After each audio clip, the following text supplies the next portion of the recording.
செய்தி. இஸ்ரேலின் வான் பாதுகாப்பு அமைப்பையும் மீறி அந்நாட்டில் ஈரான் தாக்குதல் நடத்தி வருகிறது.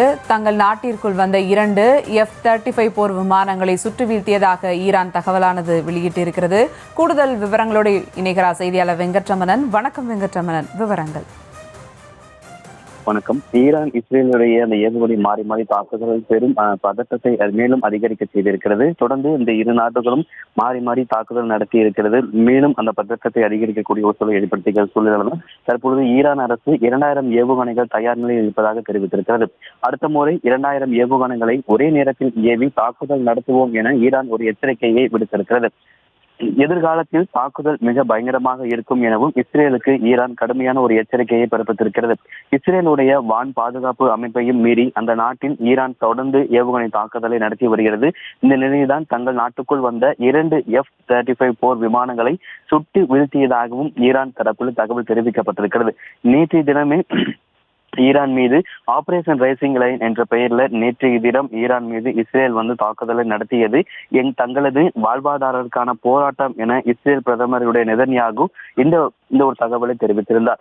ஆபரேஷன் ரைசிங் லைன் என்ற ராணுவ நடவடிக்கையை இஸ்ரேல் தொடங்கியிருப்பதாகவும் இஸ்ரேலின் உயிர் வாழ்வதற்காக ஈரானிய அச்சுறுத்தலை முறியெடுக்க தொடங்கப்பட்ட ராணுவ நடவடிக்கை எனவும் இஸ்ரேலுடைய பிரதமர் நெதன்யாகு தெரிவித்திருந்தார். ஈரானும் அதற்கு தகுந்த பதிலடியாக காலை முதலே இஸ்ரேலில் இருக்கக்கூடிய பல பகுதிகளிலையும் ஈரான் தொடர்ந்து ஏவுகணை தாக்குதல் நடத்தி வருகிறது. இதில் கூடுதலாக கவனிக்க வேண்டிய விஷயம், இஸ்ரேல் மீது ஈரான் தாக்குதல் நடத்தி கொண்டிருக்கக்கூடிய அதே நேரத்துல தான் ஏமன் கிளர்ச்சியாளர்களும் இஸ்ரேல் மீது தாக்குதலை நடத்துகிறார்கள். லெபனானிலிருந்தும் இஸ்ரேல் மீது தாக்குதல்கள் நடத்தப்படுகிறது. இப்படி தொடர்ச்சியாக இரு நாடுகளும் மாறி மாறி ஏவுகணை தாக்குதல் நடத்தி கொண்டிருக்கக்கூடிய ஒரு சூழ்நிலையில தான் தற்பொழுது மத்திய கிழக்கு இருக்கக்கூடிய நாடுகள் பெரும் பதட்ட சூழலை அதிகரிக்க செய்திருக்கிறது.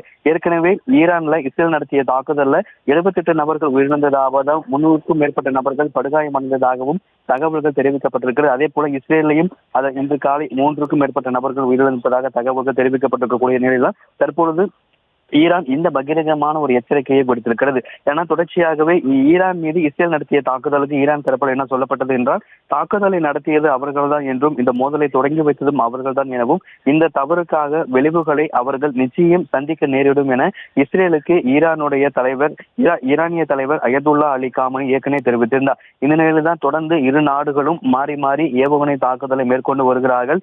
இஸ்ரேல் மீது ஈரான் மட்டுமல்லாமல் ஏமன் கிளர்ச்சியாளர்களும் லெபனானும் தொடர்ந்து ஏவுகணை ட்ரோன் தாக்குதலை மேற்கொண்டிருக்கிறார்கள். இந்த நேரத்தில் தான் தற்பொழுது ஈரானுடைய இந்த எச்சரிக்கை மேலும் அந்த சூழலை பதற்றமாக்கக்கூடிய ஒரு நிலையில் தான் தற்பொழுது ஈரானுடைய எச்சரிக்கை என்பது இருக்கிறது. 2000 ஏவுகணைகள் தங்களிடம் தயாராக இருப்பதாகவும் அவர்கள் பகிரங்கமாக ஒரு எச்சரிக்கையை கொடுத்திருக்கிறார்கள். அடுத்த முறை 2000 ஏவுகணையும் ஒரே நேரத்தில் ஏவி தாக்குதல் நடத்துவோம் என ஈரான் தற்பொழுது இஸ்ரேலுக்கு ஒரு பகிரங்க எச்சரிக்கையை கொடுத்திருக்கிறது.